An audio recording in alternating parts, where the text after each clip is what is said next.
Жети нерседе шифа бар. Бүгүн шифа издейбиз. Ооругандар өтө көп. Оорусунан айыкпагандар андан көп. Бүгүн шифа издегендер өтө көп. Шифа жети нерседе экен. Биринчисине Куран шифа. Курандан өткөн шифа нерсе жок. Куран окута бериш керек. Демде 2 жолу, 3 жолу, бир жума кел деп молдокелерибиз айтып коет. Ал ошо кел дегени өзү ар бир келгениң сайын акча бер деген эле маселе. Акчаңа жараша дем салып коет. Өзүң дем сал. Куранды өзүң оку дегени, өзүң маанисин түшүн дегени. Куранды кайра окуй берсең өзүңө, денеңе, руханиятыңа бүт шифа болот дегени. Биринчиси Куран шифа экен, экинчиси дуа. Көбүрөөк дуа кыл.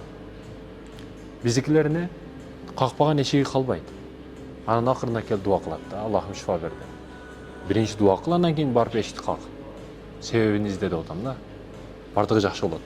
Экинчиси дуа экен, үчүнчүсү садака. Садака көзгө көрүнбөгөн балелерден сактайт. Көзгө көрүнбөгөн балелерден сактайт. Сизди бир жерде машина уруп кетиш керек эле, урбай калдыбы? Демек берген садакаңыздын натыйжасы. Ошондуктан көбүрөөк садака бергенге аракет кылышыңыз керек.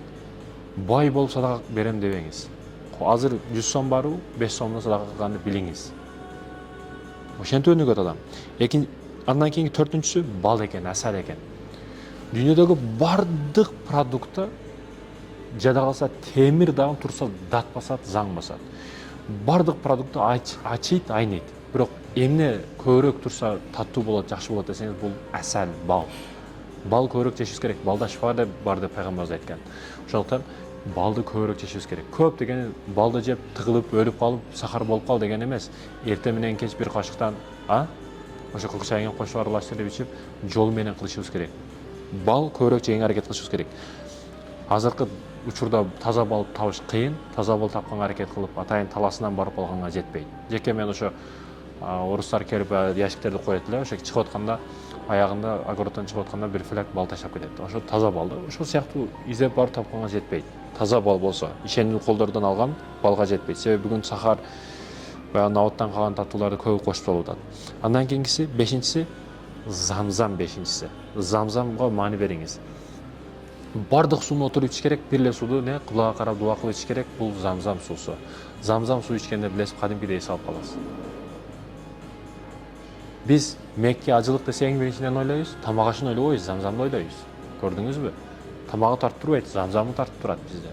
Замзам ичкенге аракет кылышыңыз керек экен. Андан кийин алтынчысы кара сейдана. Кара сейдананы дагы бүгүн адамдар маани бербей атат. Шифа бар кара сейданада.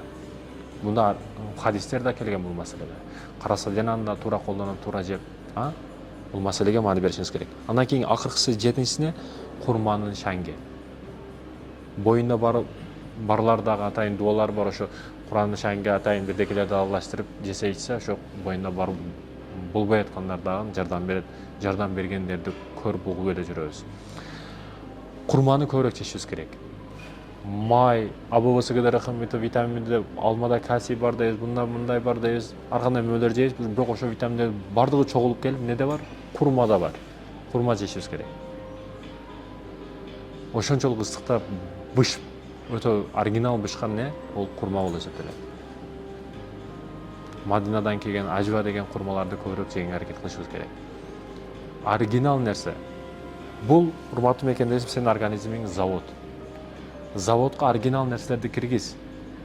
Оригинал нерселер чыгат.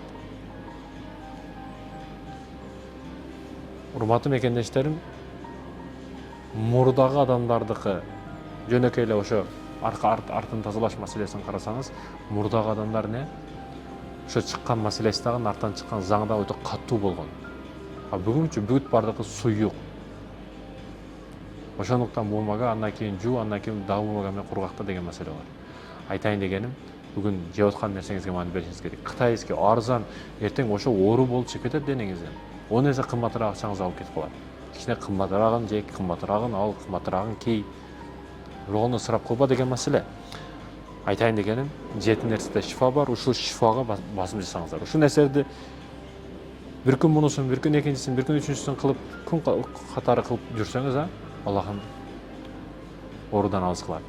Аллахым оорудан алыс кылсын, алтын башыңызды аман кылсын, баледен, кырсыктан алыс кылсын.